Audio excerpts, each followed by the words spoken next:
ચોક્કસ ગઠબંધન જે બન્યું છે કોંગ્રેસને ફાયદો ક્યાં દેખાઈ રહ્યો છે ગુજરાતમાં?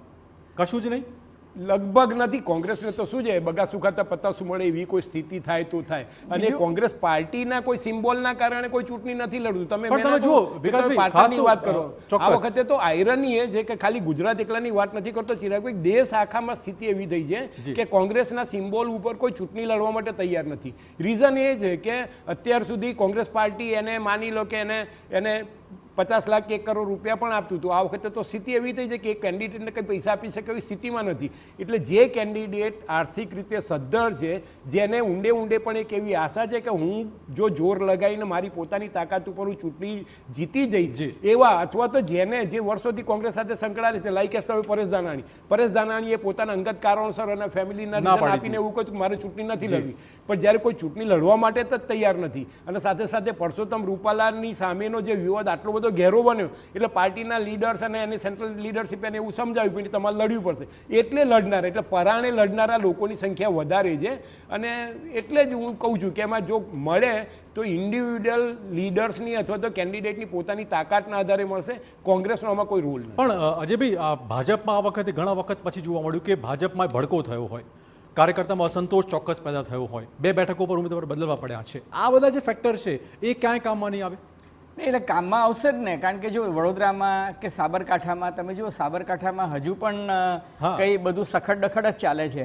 વડોદરામાં પણ ક્યારેક તમે જુઓ કે જીતુ સુખડિયા ભૂલથી પોતાનો કોઈક મેસેજ જે છે એ ફોરવર્ડ કરી નાખે છે અને કહે છે કે એકાદ બેઠક ભાજપ હારી જાય તો એનાથી શું ફરક પડશે, પણ ઉપરના નેતાઓને ખબર તો પડવી જોઈએ કે ગમે તેને ના મૂકી શકાય ઉમેદવાર તરીકે.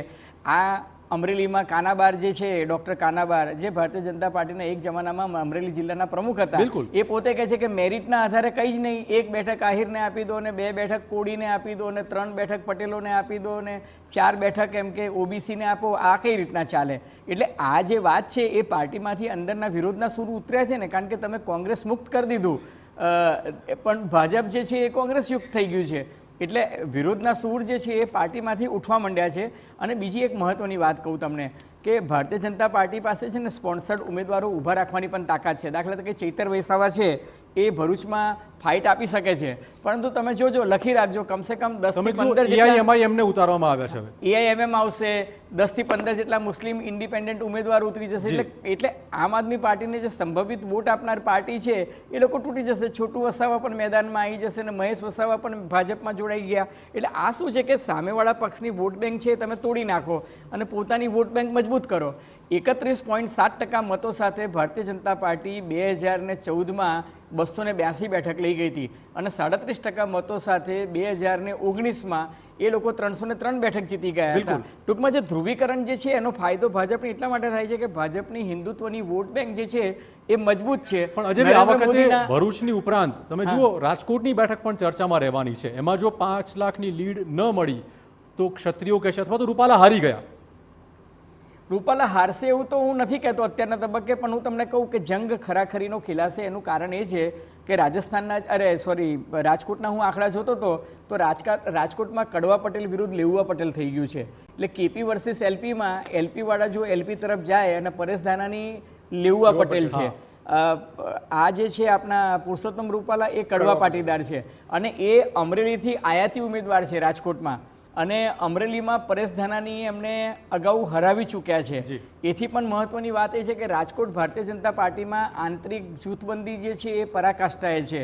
ઘણા બધા ઉમેદવારો હતા જે લોકસભા લડવાની તૈયારી કરીને બેઠા હતા અને છેલ્લી ઘડીએ પુરુષોત્તમ રૂપાલાને અમરેલીમાંથી રાજકોટમાં લાવવા પડ્યા અને મનસુખ માંડવિયા જે છે એમને ભાવનગરથી પોરબંદર લઈ ગયા. એટલે શું કે જે ઉમેદવારને હતું કે મને પોરબંદરથી મળશે કે રાજકોટથી મળશે એ સમીકરણ બગડી ગયા. બીજું કે ક્ષત્રિય મતદારોની સંખ્યા, ક્ષત્રિય અને રાજપૂત બંનેની ત્યાં જુઓ તો 1,45,000 ક્ષત્રિય અને રાજપૂત મતો જે છે એ રાજકોટ મત વિસ્તારમાં છે અને લેઉવા પાટીદારોની સંખ્યા જે છે એ કડવા પાટીદારો કરતાં 2.5 ગણી વધારે છે. 1,56,000 જેટલા કડવા છે તો એની સામે 3,97,000 જે છે લેઉવા છે. પ્લસ તમે મુસ્લિમ વોટ ગણો, પ્લસ તમે દલિત વોટ ગણો.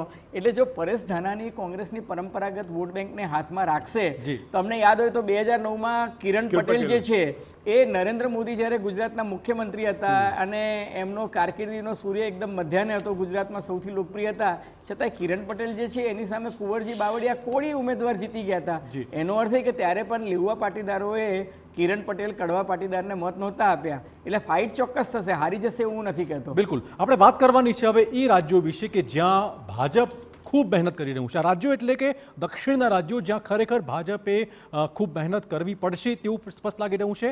દક્ષિણ રાજ્યોમાં કયા પ્રકારના આંકડાઓ સામે આવ્યા છે, આ વિશે વાત એક બ્રેક બાદ.